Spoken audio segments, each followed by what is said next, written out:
Pour la dernière présentation de la journée, on a invité pour faire cette présentation-là Benoît Saint-Onge, qui est professeur au département de géographie de l'UQAM, qui est un des pionniers de l'utilisation du lidar en forêt au Québec.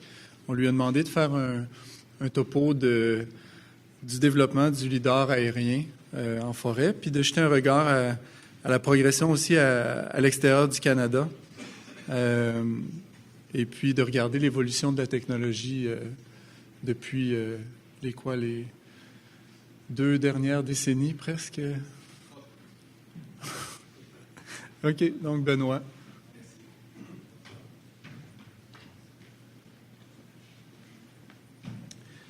Bonjour à toutes et tous. D'abord, j'aimerais dire que j'hésite beaucoup à remercier Martin Belland et Antoine Leboeuf de m'avoir invité à présenter ce sujet parce que ça représentait un défi quand même assez colossal de dire tout ça en 25 minutes. Non, sincèrement, je vous remercie. Je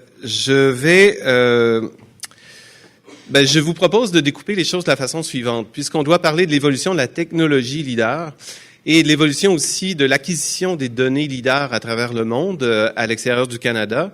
Je vous propose donc qu'on regarde d'abord comment la technologie a évolué jusqu'à peu près 2005, parce que c'est à partir de là où vraiment l'adoption du LIDAR a été assez large et on a commencé à voir des couvertures nationales se développer à travers le monde.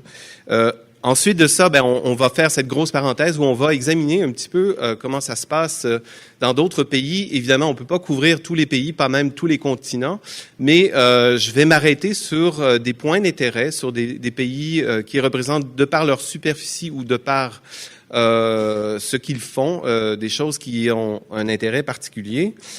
Et après ça, on va regarder, disons, de 2015 jusqu'à en essayant de faire des projections futures, voir ce qui s'en vient en termes d'évolution de la technologie LIDAR. Donc, j'ai pris le mandat que m'ont donné Martin et Antoine très au sérieux. J'ai voulu reculer le plus loin possible. C'est pour ça que lorsque tu disais 20 dernières années, non, c'est beaucoup plus que ça en fait, parce que en cherchant bien, on a pu retrouver dans les grottes de Lascaux, oui, une première représentation du concept de lidar scanner aérien. Vraiment étonnant. Beaucoup plus récemment, en fait, la technologie LIDAR n'a pas commencé par le balayage LIDAR, mais a bien commencé par la création de profils. Et c'est d'abord l'idée de télémétrie. En anglais, il s'agit de mesurer le range, donc c'est du range finding. Tout simplement, mesurer une distance entre l'avion et puis les premières surfaces que l'on voit sous l'avion, sous forme de profil. Alors ça date, les premiers essais de 1964. C'est-à-dire juste 4 ans après l'invention du LIDAR. Donc, ça n'a pas pris de temps que l'intérêt pour des levées aériens s'est manifesté. Et puis, et ça se passe même au Canada. Dès 1973, le Centre canadien c'est le Service canadien des forêts, qui était à Petawawa à l'époque, a fait ses premiers essais de LIDAR aérien. Donc, 1973, c'est quand même assez loin dans le passé. On trouvait à l'époque que la pénétration du couvert était difficile parce que, évidemment, la technologie n'était pas ce qu'elle est maintenant. Et ce qui a été une évolution technologique importante, c'est l'arrivée du lidar pulsé, parce qu'avant, c'était des lidars à ondes continues, donc le principe de mesure des distances était plus compliqué. À partir du moment où les lidars ont été pulsés, c'est-à-dire vers 75-79, ça a été plus facile. Et on a vu toutes sortes d'essais de profileurs. Donc, vous voyez ici, en 1985, et c'est une étude canadienne, vous avez peut-être vu déjà ce titre-là, mais en fait, lorsqu'on consulte l'étude, on voit que les gens avaient beaucoup de vision à l'époque. Donc, c'est cette étude d'Aldred et Bonner, où déjà on tente de distinguer le sol des retours des arbres. Regardez un peu la technologie ici. On était déjà, à plusieurs canaux, puisqu'on avait le vert et l'infrarouge, mais regardez le taux d'impulsion. 10 Hertz, c'est 10 impulsions à la seconde, alors qu'aujourd'hui, on peut facilement faire du 400, 500 000 Hertz par seconde. Donc, évidemment, c'était une technologie qui en était à ses tout débuts. Mais déjà, en 1985, on s'intéressait à distinguer les différentes structures forestières. Par exemple, ici, une distinction entre les feuillus et les conifères en termes de profil, simplement, parce qu'il n'était pas question de scanner encore. On s'intéressait déjà à distinguer les espèces de par l'intensité du retour. Alors, tout ça n'est pas nouveau. Les idées circulaient déjà à l'époque. Même qu'on parlait de détection d'arbres individuels. En fait, il ne s'agissait pas de les détecter avec des algorithmes automatisés, mais on envisageait déjà la possibilité qu'on puisse distinguer les limites entre les couronnes individuelles à partir du lidar. On a vu après ça l'arrivée des premiers balayeurs. Alors là, on a pu passer du niveau profil au niveau cartographique, 2D, en fait, il faudrait dire 3D puisqu'il s'agit de lidar. Donc, le tout premier prototype de scanner lidar, de balayeur lidar, a été conçu par Optech, c'est le fameux ALTM, en 93. Et puis, le premier instrument commercial vendu en 1995 par cette même compagnie, Optech, cette compagnie canadienne que beaucoup d'entre vous connaissez. Donc là, on est quand même, on est encore à peu près 30 ans en arrière. On a vu ensuite une évolution quand même assez rapide. Il y a la compagnie Regal qui est rentrée dans le marché, et puis Leica. Et bon, bref, ça s'est mis à se développer à toute allure avec des scanners lidar aériens. Jusqu'au jour où moi, j'ai commencé à m'intéresser au lidar aérien. J'ai vu cette représentation-là dans une revue scientifique en 1997. Et ce qui a beaucoup attiré mon attention, et Martin Flood et puis Bill Gutelius sont deux personnes de la compagnie Optech, donc c'est eux qui avaient beaucoup de ces données-là entre les mains. Eux s'intéressaient à la topographie, alors ils parlaient de vegetation removal, enlever la végétation. Et là, du coup, je me suis dit, on peut enlever la végétation, c'est-à-dire que si on veut, on peut la mettre de côté puis se mettre à l'analyser en particulier. Et j'ai fait réaliser mon premier survol lidar en 1998. Le défi qu'on avait à l'époque, c'est que le taux d'impulsion était très bas. Et en plus de ça, on avait juste premier ou dernier retour pour chaque impulsion. Donc, il fallait choisir. Donc, j'ai demandé à la compagnie LaserMap, et je remercie encore Feu Pierre Bélanger de s'être lancé avec moi dans cette aventure, de voler 2 fois pour le premier retour, 1 fois pour le dernier retour. Et ça a permis de créer déjà une représentation à haute résolution, un modèle de hauteur de canopée à haute résolution, sur lequel j'ai pu déjà démontrer en 99 qu'on pouvait mesurer la hauteur d'arbres individuels. Et disons, du milieu des années 95, du premier balayeur jusqu'à peu près 2005, une adoption assez large. On a vu bien sûr l'augmentation des fréquences d'impulsion et de balayage aussi, une augmentation du nombre de retours par impulsion. Donc, au début, comme j'ai dit, c'était un seul retour. Ensuite, 2 retours, ce qui était déjà très bien parce que on pouvait éventuellement avoir beaucoup plus de derniers retours, tout en gardant les premiers retours. Donc, modèle de surface, modèle de terrain. Puis, on est passé à plusieurs retours par impulsion. Donc là, on commençait à voir la structure interne de la végétation. Et vers 2004-2005, l'arrivée des lidars à onde complète, le full waveform. On a vu une augmentation de l'altitude maximale de survol, ce qui permet de réduire les coûts, donc qui favorise l'adoption généralisée. Il faut se rappeler que le système GPS qui permet le positionnement est arrivé à maturité autour de 1995, mais il était, à tout moment, il pouvait être désactivé par les militaires. Donc, on pouvait planifier un survol lidar et se retrouver sans GPS. Et c'est juste à partir de l'an 2000 que le GPS a vu sa fonction Selective Availability être enlevée pour garantir une accessibilité en tout temps. Puis, le format LAS qui nous a quand même aidé à travailler avec les données lidar, ce qui a permis une adoption généralisée. Donc, on fait cette large parenthèse ici sur les couvertures nationales. Comme je vous ai dit, on va s'arrêter sur certains pays ou certains continents en particulier. Et de plus en plus, mon intérêt va vers aussi la cartographie de la forêt à l'échelle globale. Donc, je suis toujours à la recherche d'un MNT global, un modèle numérique de terrain qui couvrirait la planète en entier.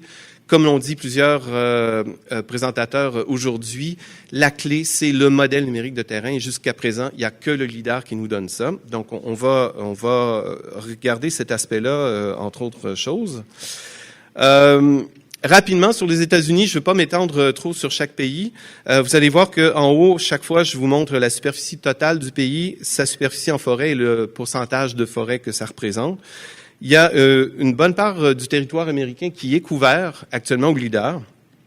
Et en fait, lorsqu'on examine... Oh, ça a sauté. Il y a eu un petit lag. Lorsqu'on examine la couverture LIDAR américaine actuelle et qu'on compare à la couverture forestière, on voit qu'il y a une corrélation quand même assez forte. Et ça va être une constante là à travers ce que j'ai trouvé, c'est que lorsqu'il n'y a pas de forêt, l'intérêt pour le LIDAR est moins grand et c'est pas grave parce que lorsqu'il n'y a pas de forêt, avec la photogrammétrie, on arrive quand même à des résultats qui sont extrêmement précis de toute manière. Au Brésil, qui est un très grand pays forestier, regardez, 4,9 millions de kilomètres carrés, la couverture LIDAR est encore très parcellaire. C'est assez répandu, mais on a des petits morceaux un petit peu partout.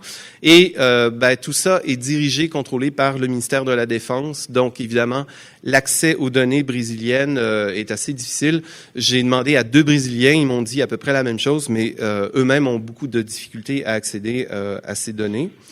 Comme on le voit ici, on va trouver quand même une certaine documentation sur Internet sur les acquisitions LIDAR. Vous avez 2 vocabulaires en portugais brésilien ici qui veulent dire la même chose. J'ai vérifié, ça veut dire des levées aériens LIDAR ici pour la région de Rio de Janeiro, mais il y en a un petit peu partout.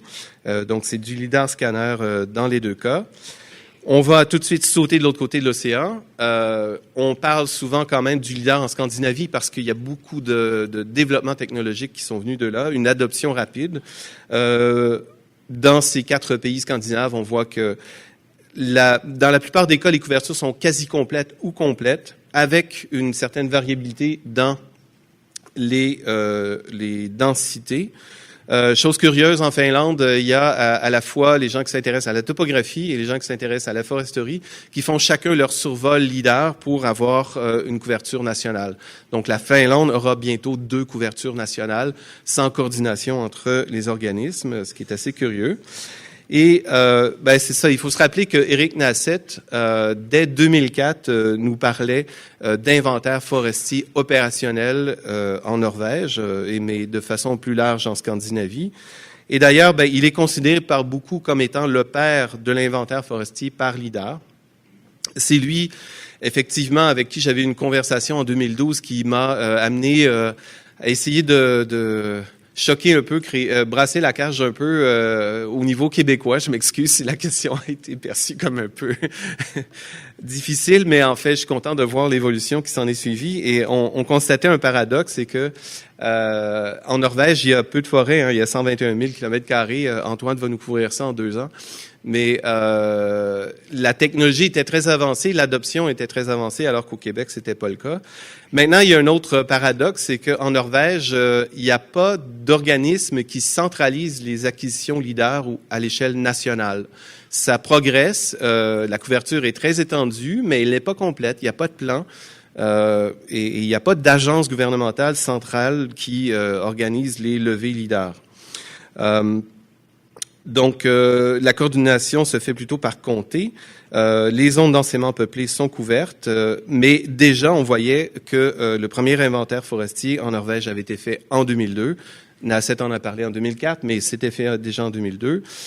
Et depuis 2008-2009, ça fait quand même plusieurs années, près de 100% de l'inventaire forestier est fait par LIDAR. On prévoit un cycle de 10 à 15 ans. Et de l'acquisition de photos aériennes à tous les 4 ans. Puis, il se dirige un peu vers un modèle où il y aurait aussi de l'appariement d'images, donc la photogrammétrie. Mais le Parlement national vient d'adopter une résolution comme quoi il y aurait rénovation du modèle d'altitude nationale à partir de LIDAR à 2 points par mètre carré. Donc, il y aura peut-être éventuellement une coordination nationale. En Suède, la couverture LIDAR est quasi complète, mais vraiment quasi complète. Il y a un MNA à 2 mètres de résolution qui a été créé. C'est payant, mais pas très cher. Par contre, l'inventaire forestier qu'on en tire, lui, il est gratuit. Il est fait par Forel, par petite cellule de 12,5 par 12,5 mètres. Et la mise à jour se fera dans les prochaines années plutôt par appariement d'images. Donc, puisque le modèle numérique de terrain a été acquis, la mise à jour de l'inventaire forestier sera plutôt par appariement d'images. Vous avez ici une carte de volume en mètres cubes par hectare qui est faite pour l'ensemble de la Suède et qui est disponible gratuitement sur Internet. Ils ont un beau site que j'ai mis là-dedans. En France, c'est l'Institut national de l'information géographique et forestière, l'IGN, qui est responsable des acquisitions LIDAR. Ce sont les zones littorales et forestières qui sont couvertes, surtout sans feuilles, parce que l'intérêt, c'est la topographie. Et puis, pour les zones non forestières, on utilise la photogrammétrie. Et la France aussi se dirige vers un modèle où il y aurait une combinaison appariement d'images pour le modèle numérique de surface. Et puis, DTM, le modèle numérique de terrain LIDAR. Regardez ici les superficies. Considérez pas 2016 tout de suite parce que c'est en voie d'acquisition. L'année n'est pas terminée, mais en 2015, 27 342 km², disons l'ordre de grandeur de ce qu'on fait au Québec et même moins. Voilà ce qui se passe en France. Vous avez une carte de la couverture actuelle au LIDAR. En Espagne, c'est l'Institut géographique national, donc un autre IGN qui est responsable des acquisitions. Le pays est complètement couvert et c'est aux 6 ans qu'on prévoit réacquérir des données. Bien sûr, c'est un pays beaucoup moins grand. La superficie forestière n'est pas si grande que ça, mais c'est plus d'un tiers de l'Espagne qui est boisée quand même. On peut accéder aux données via un site web à travers un bel index comme ceci. Donc, en Europe, les couvertures se développent rapidement. Même la Slovénie est couverte au complet à 5 points par mètre carré. Je vois des gens prendre des photos, mais je pense que toutes les diapos seront rendues accessibles. Au niveau de la Russie, j'ai demandé à 4 personnes différentes, 2 Russes, 2 Finlandais. J'ai réussi à rien savoir. Ce que j'ai pu trouver, c'est c'est ainsi, que voulez-vous. Un mémoire de maîtrise de 2015, donc juste l'an passé, où on parle de Suitability of LiDAR Technology for Forest Inventory in Russia. Donc, si on est à l'étude d'opportunités, je pense que c'est parce que c'est pas encore très, très développé. Évidemment, la Russie est un énorme pays, près d'un tiers de couverture forestière. Donc, essayons de savoir ce qui se passe là-bas. Si jamais vous avez des informations, vous pourrez le dire lors de la période de questions. En Inde, malheureusement, les zones forestières et les zones littorales sont considérées comme des régions particulières sur le plan de la sécurité nationale. Alors, bien que les levées soient coordonnées par le National Remote Sensing Center, l'accès aux données sur les zones forestières, il est très difficile. En raison de la situation particulière de l'Inde, le coût d'acquisition est très élevé, donc pas évident d'obtenir les données. Du côté de la Chine, il y a un plan quinquennal qui se termine dans lequel on a supposément acquis à peu près 600 000 km² de données, non pas LIDAR, mais des données de plusieurs types, la photo aérienne, y compris la photo oblique, du LIDAR. Mais à savoir quelle part là-dedans est vraiment LIDAR, c'est difficile. C'est souvent soit des agences gouvernementales, soit des compagnies privées qui vont pour leurs propres besoins acquérir des données. Évidemment, ces données ne sont pas partagées ni avec le public, bien sûr, mais ni entre les agences. Et c'est par intérêt particulier, comme pour les ouvrages hydrauliques et puis les modèles urbains 3D. J'ai pu trouver de la documentation qui me dit que la province de Anhui est couverte, c'est quand même 103 000 km² de LIDAR. Et la ville de Qingdao est ici couverte au complet. Qingdao, c'est cette ville qui nous a donné la bière Qingdao. Australie, très rapidement, il y a des couvertures LIDAR. Si vous regardez ici l'inventaire, les modèles numériques d'altitude à 5 mètres sont faits à partir de LIDAR. J'ai eu une conversation récente avec Doug Pitt du Service canadien des forêts qui me disait que l'état d'avancement de la technologie d'analyse des données LIDAR pour les besoins forestiers du côté de l'Australie est loin, et même en Nouvelle-Zélande, est loin d'atteindre les standards canadiens actuels. Donc, oui, il y a pas mal d'acquisitions LIDAR, mais je pense que l'adoption est encore relativement, un peu à ses débuts. Il y a Martin Eisenberg tout à l'heure qui me disait que les Philippines ont un plan de couverture complète de leur pays qui est en voie de progression. C'est pas complété, mais il y a déjà de larges étendues qui le sont. Alors, fin de cette large parenthèse sur les couvertures nationales. On n'a pas pu tout couvrir. Il reste 6 minutes. Donc, au niveau des évolutions récentes, rapidement, juste pour faire un bilan, 2005 à 2015, parce qu'on va se concentrer plutôt sur 2015 et les années futures.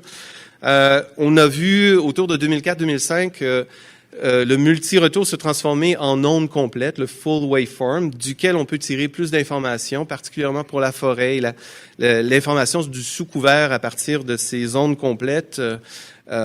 Et ça nous aide. Par contre, le concept de full waveform, je vais vous revenir encore avec cette étude de 1985. Au départ, on avait du full waveform. On avait des ondes complètes. On comprenait le contenu en information des ondes complètes. Voici 10 échantillons d'ondes complètes où on voit toutes sortes de profils qui correspondent à des profils de végétation différentes. Donc, en fait, on est passé des ondes complètes au retour discret et non l'inverse. Et on y est retourné après d'une façon opérationnelle aux ondes complètes. Ce qui est vraiment plus nouveau, c'est cette approche de LIDAR multispectral. Il y a actuellement un système commercial à 3 canaux. Il nous provient de Teledyne Optech. Le système s'appelle Titan. On a 3 lasers dans le même système. Un laser proche infrarouge, un laser vert et un laser qui est à peu près dans le moyen infrarouge à 1550 nanomètres. Donc, au fur et à mesure qu'on se déplace au-dessus de la forêt, on scanne 3 fois la forêt et on scanne en fait en couleur. Donc, c'est ce qui m'a permis de créer cette petite représentation animée d'une épinette où on voit en 3 couleurs les impulsions qui ont touché cette épinette. On a une meilleure enregistrement de l'intensité, donc 12 bits au lieu des 8 bits habituels. Et comme on a 3 lasers qui fonctionnent chacun à 300 000 Hertz, ça fait au total 900 000 Hertz. Donc, ça fait des nuages de points qui sont très denses. Voici une représentation couleur que j'ai préparée. Donc, ce que vous voyez là, c'est juste du LIDAR. Donc, on a créé une image d'intensité pour chacun des canaux, vert, proche infrarouge, infrarouge proche, et on a fait une composition colorée. On est un peu au nord de Toronto, et les différentes couleurs que vous voyez à l'écran, ça représente les différentes espèces que l'on a dans cette forêt. Donc, vous voyez que juste à partir de l'information intensité LIDAR, il n'y a pas de photo là-dedans, on obtient de cette façon de l'information sur les espèces. Voici la même photo, voici la même région, mais en photo aérienne couleur naturelle. Bien sûr, il ne faut pas oublier que ce LIDAR à 3 couleurs nous donne la structure de la forêt aussi. Voici d'autres représentations. C'est sûr que ça ne ressemble pas exactement à de la photo aérienne. Ça peut être un peu dur à décoder. Mais on en tire de l'information. Je vais en parler un peu plus demain pour ce qui est de la classification des espèces. Maintenant, un nouveau type d'appareil, le LIDAR à comptage de photons. On envoie un flash LIDAR. C'est pas vraiment une impulsion collimatée, c'est un flash. On reçoit l'énergie qui est envoyée sur une matrice de détecteurs.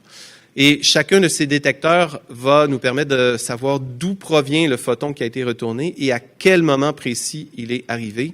Alors, on peut faire un nuage de points avec une résolution photon à photon. Alors là, on est rendu beaucoup plus loin. C'est un système commercial qui vient tout juste de sortir de la compagnie Harris Geospatial Solutions. Et ce que ça fait, c'est que grâce à toutes les combinaisons de technologies qu'il y a là-dedans, ça permet de voler jusqu'à 9000 mètres, tout en gardant des densités de points très élevées. Donc, même à plusieurs milliers de mètres, on peut avoir des résolutions de points comme 20 points par mètre carré. Et ça permet de couvrir beaucoup plus de superficie par heure. Donc ici, on a 1000 à 1600 km carrés d'acquisition par heure versus, qu'est-ce qu'on a ici? 50 à 180 km carrés avec du lidar conventionnel, celui qu'on utilise actuellement. Donc, une technologie à surveiller de près. Et ça nous donne également, non pas juste ça nous donne un photon à la fois par détecteur, mais c'est une matrice de détecteurs. Donc, c'est comme si on prenait plein de petites photos 3D que l'on va assembler ensemble. Donc, toutes les techniques classiques de photogrammétrie peuvent s'appliquer à ce type de système. Et ce qui s'en vient, c'est le lidar hyperspectral. Donc, pour ça, on a besoin d'émettre des impulsions de lumière blanche, c'est-à-dire qui combinent toutes les longueurs d'onde. Et ça, c'est possible grâce à des lasers à supercontinuum. Et puis, qui émettent de 450 à 2400 nanomètres. Les retours lidar, qui sont des retours blancs, mais modulés par la couleur de la végétation, ça, on peut les séparer en autant de bandes que l'on veut. Donc, ici, en 2015, j'ai vu un prototype à 32 bandes. Donc, on envoie un flash blanc et on décompose la lumière reçue en 32 bandes spectrales avec lesquelles on fait plein d'indices de végétation. Par contre, ces prototypes-là, à moins que vous ayez vu des nouvelles choses, là, mais ça vole pas encore. C'est des prototypes en laboratoire. Ça n'a pas été placé encore sur des avions. Ça scanne pas encore. Et puis, on peut prévoir peut-être des problèmes de sécurité pour les yeux parce qu'on envoie des flashs blancs. Donc, l'œil, évidemment, peut être affecté par ça plutôt que par l'infrarouge. Lidar polarimétrique, c'est possible. On peut polariser la lumière sortante, donc les impulsions sortantes, et on peut mesurer la polarisation retournée. Et on peut faire donc de la quadripolarisation, donc de la polarimétrie, et en savoir plus sur les caractéristiques de la végétation. Ça ne vole pas encore. J'ai vu des lidars terrestres polarimétriques, mais pas encore des lidars aériens. Mais c'est une technologie à surveiller. Et pourquoi pas un lidar hyperspectral à comptage de photons polarimétriques dans l'espace? Hein? On peut bien rêver. Donc, juste quelques remarques finales.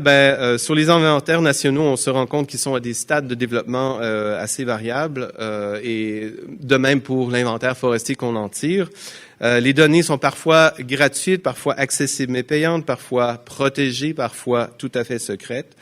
On voit de plus en plus de solutions mixtes où le lidar est utilisé pour le modèle numérique de terrain et puis on prévoit des mises à jour par stéréophotogrammétrie.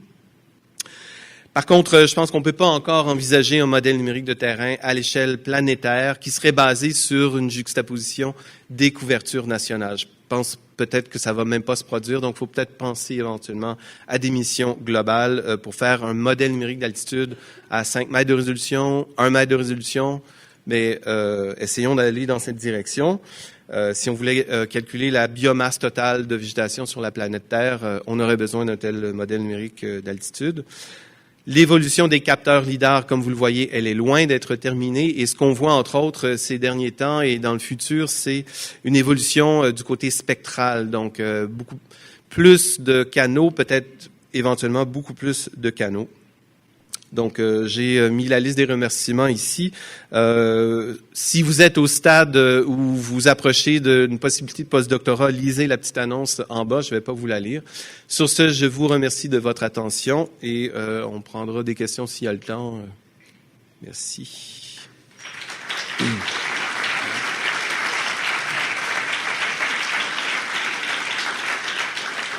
Merci, Benoît. On a 5 minutes de questions s'il y en a qui en ont. S'il vous plaît, allez vers les micros là, si vous avez des questions.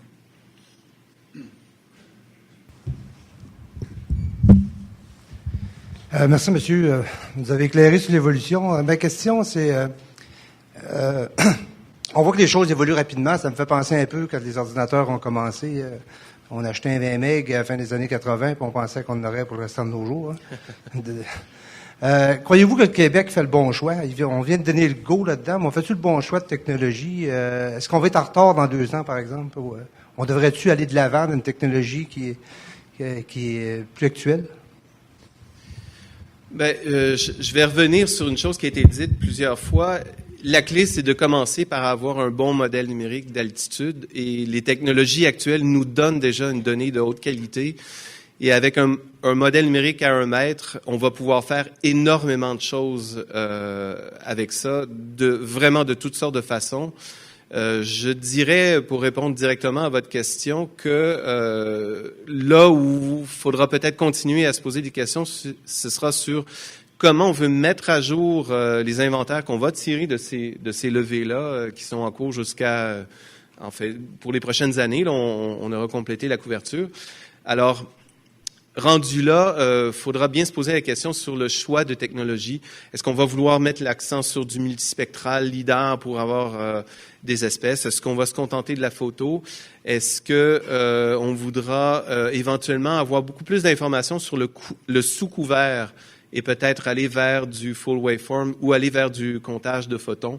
Rendu là, il faudra se poser la question, mais je pense pas qu'actuellement, on a besoin de se re-questionner sur au moins créer une première bonne base. Et ça, on va l'avoir, selon moi. D'autres questions?